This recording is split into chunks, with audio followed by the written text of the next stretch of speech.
la manifestation de l'inconscient. Les manifestations de l'inconscient. Je lis donc, pour connaître l'inconscient, il faut se référer à ces manifestations qui sont les actes manqués, les rêves, les névroses, les psychoses. Ces manifestations peuvent être dans deux grands groupes. Les manifestations normales et manifestations pathologiques. Allons avec les manifestations normales. J'espère que tu me suis. Alors, manifestation normale, c'est quoi? Manifestation normale de l'inconscient, c'est cette manifestation-là des désirs déguisés. Par exemple, les rêves. Les rêves que nous faisons chaque fois sont le processus d'un fantasme qu'on n'a pas pu satisfaire. Freud est un pansexualiste, c'est-à-dire qu'il exprime tout à partir du sexe. C'est un neurologue psychiatre. Et il détermine tout à partir du plaisir. Donc, un homme qui ne satisfait pas tout ce qui est fantasme, tout ce qui est plaisir, arrivé à un certain moment donné, ça peut entraîner des pathologies, mais là, on va en revenir.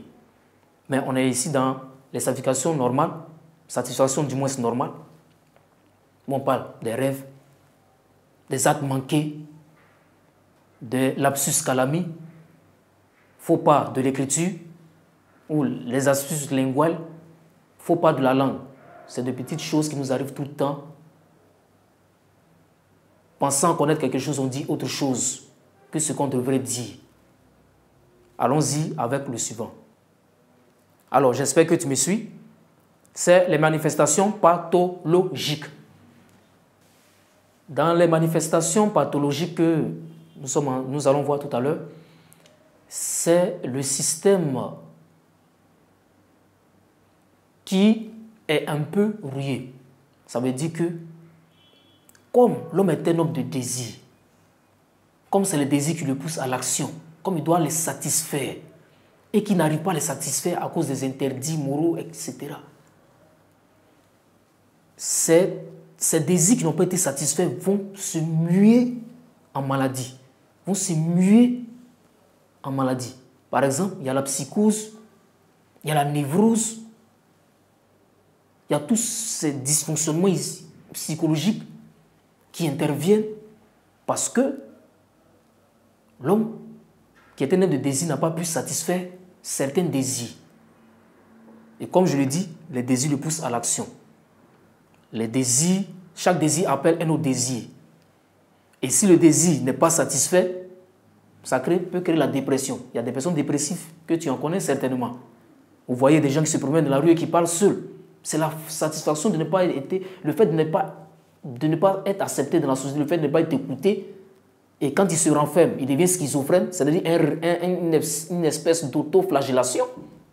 Il se replie sur lui-même et cela développe plusieurs maladies psychosomatiques.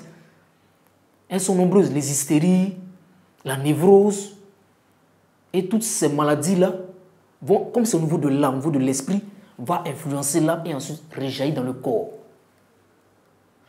En conclusion, on peut retenir qu'il faut arrêter de surestimer la conscience parce qu'il y a l'inconscient qui existe et tu en vois. Toi-même, tu peux être la preuve matérielle de ça. Tu ne peux pas être conscient tout le temps. Il y a des tics, il y a quelque chose qui vient, qui t'influence. C'est l'inconscient psychique. Alors c'est amené à beaucoup réfléchir et à t'aider à mieux appréhender les deux pans. L'homme peut-il relever le défi d'une existence libre? Oui, il peut relever le défi d'une existence libre.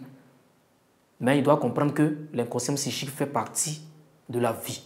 Et que balayer du revers de la mer, l'inconscient psychique, c'est de balayer en même temps la conscience. Parce que c'est que la conscience a rejeté là, une partie d'elle-même là. C'est ça qui est l'inconscient.